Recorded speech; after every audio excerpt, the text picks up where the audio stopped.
Hey you, and welcome to this video where I will help you out how to change background in CapCut PC. And if you can see just right here, we have the girl just right there, and we want to change her white background to the background that is standing just right here. So make sure that the background that you want to use is standing here on the upper side, and the background that you want to use is standing here.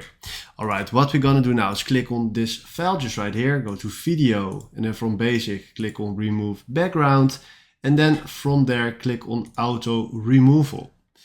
After this, you can see that immediately the background throws away or threw away. And right now, if you play this, you see that we just changed the background from this girl to this nice background that we are seeing just right now.